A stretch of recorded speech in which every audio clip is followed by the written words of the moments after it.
Let's have a look at what's making news in print and online this morning. We're joined by the Deputy Director at the Australia Institute, Ebony Bennett, in Canberra. Good morning, Ebony. Thanks for joining us. Thanks for having me. Yeah.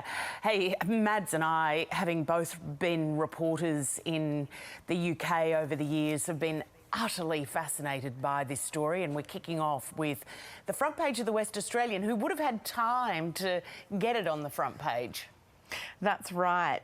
They put their paper to bed a little bit later than the rest of the country, and so another one bites the Truss. Liz Truss, the UK Prime Minister, forced to resign after just 44 days in office. Quite the record. She came in, announced about £45 billion worth of unfunded tax cuts for the rich, crashed the pound, forcing the Reserve Bank of England to intervene and pushing up people's mortgages.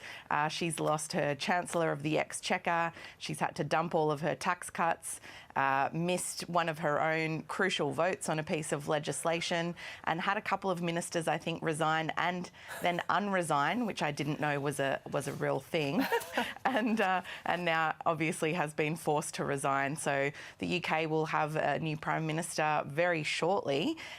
Speculation about whether that will be Boris Johnson in the running for that or what happens after this, but Labor has surged in the polls and things are looking pretty bad for the Tories. When you put it that way, it's hard to see why she had to resign. I don't know, Ebony, when you put it all that way. What I do think actually makes a really interesting point is how swift and clinical our own leadership transitions are here compared with what has been a very drawn-out process in the UK and will again be a drawn-out process. Yeah, absolutely. It's often goes to the membership of the Tory party. And I think one of the things that we have to consider here is that Liz Truss was quite popular with the very conservative members of the Tory membership of that political party. Didn't go down so well with the general public. So perhaps that's something the Tory party membership might keep in mind, but it won't necessarily go to the membership. So it'll go to MPs first. And I think they're going to try and arrange something that'll make this a little bit more straightforward than last time round, but who knows with UK politics at the moment how it will all end up. Ebony, there was a very big announcement in Victoria yesterday in regards to the energy industry. Fill us in. Yeah, so what we have seen is over the past couple of decades a real trend towards privatisation of energy companies. The Victorian government going in the opposite direction. They're going to be investing in clean renewable energy with about $1 billion and reviving the old State Electricity Commission, I believe it was called.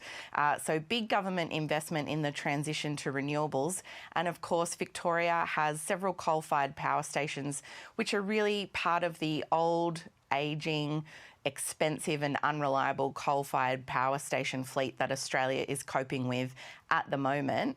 And I think if you look at the past royal commissions that we've had, aged care, banking royal commissions, things like that, privatisation hasn't necessarily been very good for consumers.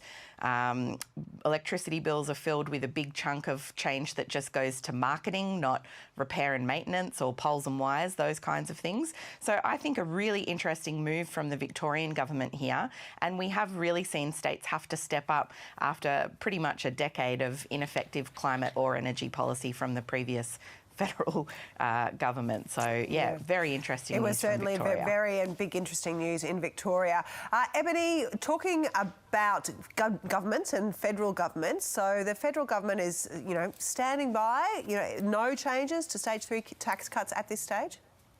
Yeah, no change there, but what has changed is the price tag that comes along with those stage 3 tax cuts. So the Canberra Times reporting today that now they're going to cost more than $250 billion, according to the new Treasury estimations for the budget. That's just a huge amount of money, and I think this debate still has a long way to go. The government has ruled out making any changes to those stage 3 income tax cuts in this budget, but of course they don't come in until 2024.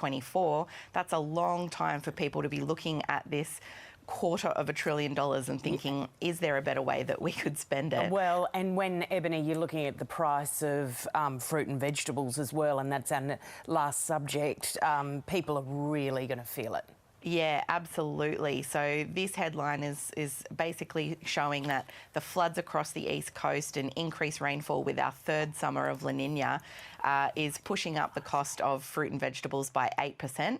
That's expected to add 0.1% to the inflation figures for the December and March quarters coming up. So this is really going to increase the cost of living for a lot of households, particularly those who are struggling and particularly those who aren't going to get anything from those stage 3 tax cuts, which are really aimed at high income earners. And of course, those tax cuts are a permanent increase, a permanent tax cut for high income earners. The temporary ones, the low and middle income tax offset, are really scheduled to, they were only temporary. They're going to end. Anyone earning under about $97,000 is going to be worse off, even with the stage 3 tax cuts, and particularly as we're seeing the cost of fruit and vegetables and other essentials of life increasing. So a lot for this budget to deal with. It's going to be a big week. It's going to be a big week. Ebony Bennett, so glad that you joined us this morning. No doubt you'll be all across it next week. Have a great day. Thank you.